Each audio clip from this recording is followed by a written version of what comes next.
Hello mga friends, good morning, ay good afternoon na di Iron. Dito naman kami ngayon sa bukid. Ayan. Alam niyo kung ano yan mga friends. Ito pala yung aming Luyang Dilaw, yung dalawang puno dito. Harvest ko na kasi yung banda rito ipatag para gumanda naman yung harapan ng bahay. At yun, may dala kaming naghanda pala kami ng niyog na dalhin namin sa tapon mga friends para gagawing palitaw sa niyog. Yan ang init dito oh. Super init sa bukid. Yun ang mga manok. Nagsuroy-suroy. Naghihintay na to mga friends sa kanilang rasyon. Sarap ng tulog ng mga dugi. At ito pala nagpakain na pala dito sa kabila.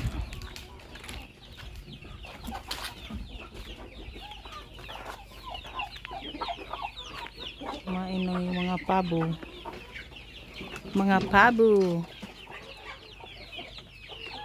At may medyo malaki na naman tayo ditong sisiw.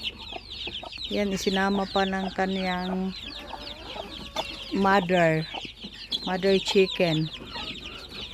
At ito yung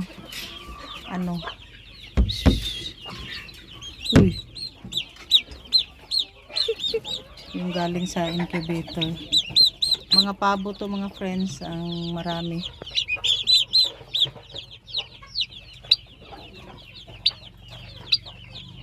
Pabo. Yan, namasyal pa yung ibang pabo oh. Hindi pa sila kumain. At alam nyo mga friends, ang dami na nitong mga nangitlog. Yan, mayroon naman ditong nangitlog. Kaya nilagyan ng yan, may itlog. Uy, saan na yung itlog?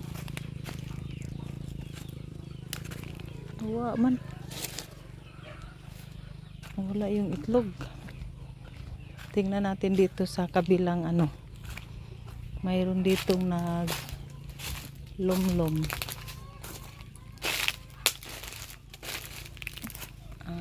Yan mga friends. Yung nakalagay dyan, itlog na lang yan ng mga manok.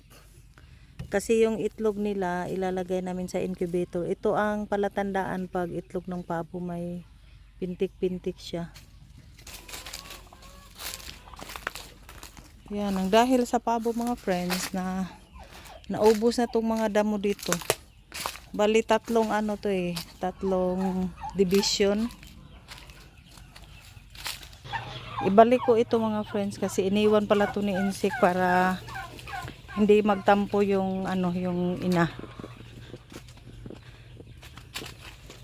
Yan siya, naglimlim na yata yan eh. Binalik ko na yung isang itlog. At ito pa pala yung aming mga ubi mga friends oh. Tingnan nyo, super dami, isa kabukag. Yan, saka na yan siya pag benta yung iba pag nakatapos na kaming magtanim ulit. At kailangan mayroon siyang takip para hindi siya kainin ng mga daga. At ipapakita ko sa inyo mga friends yung aming naipon na mga itlog ng pabo. Ito siya mga friends, ito oh. Yan na, inipon namin yung lahat ito, itlog ng pabo. Kasi ilagay muna dito sa ref. Padamihin muna siya bago ilagay sa incubator. Pag umabot na yan ng mga 40, ilagay na namin. Bali nakakulik na kami ng 33 eggs ng pabo. Tingnan nyo mga friends, ang ganda ng hilbas. At na si insect, nagpa-usok. para walang lamok. Protection sa lamok. Hurot na ni ilang gipang kaon. Clean up man. Buaw po ni mga eh.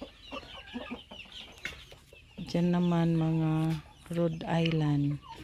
Nandyan pa yung ibang pabo pero mamayang gabi lipat na yan doon. At may nangitlog na yan mga friends. Ito naman snake plant. Snake plant. Ito naman unsa gani siya? Atis? Atis na siya no?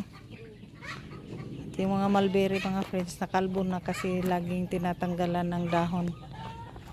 At ito na. Wow, super daming luyang dilaw. Di? Uy, daghan-daghan na oy. Aabot na to ng mga 7 kilo mga friends. Super dami. Napa? Kana na lang.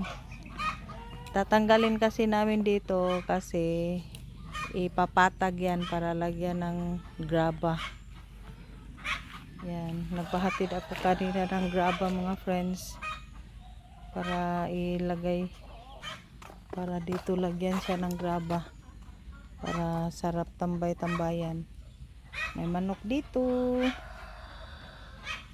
Oh. Ito mga friends. Kinuha ko yung aming cute na timbangan. Uy! Tingnan kung nakailang kilo tayo sa ating luyang dilaw.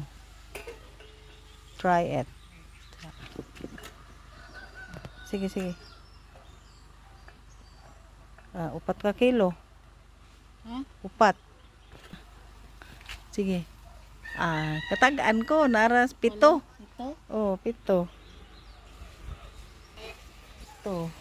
Ang hula ko pa na mga friends, nasa 7 kilo. Mahigit 7. Sus, kung mahalin lang tag 100, makakwarta na taruno. Thank you for watching.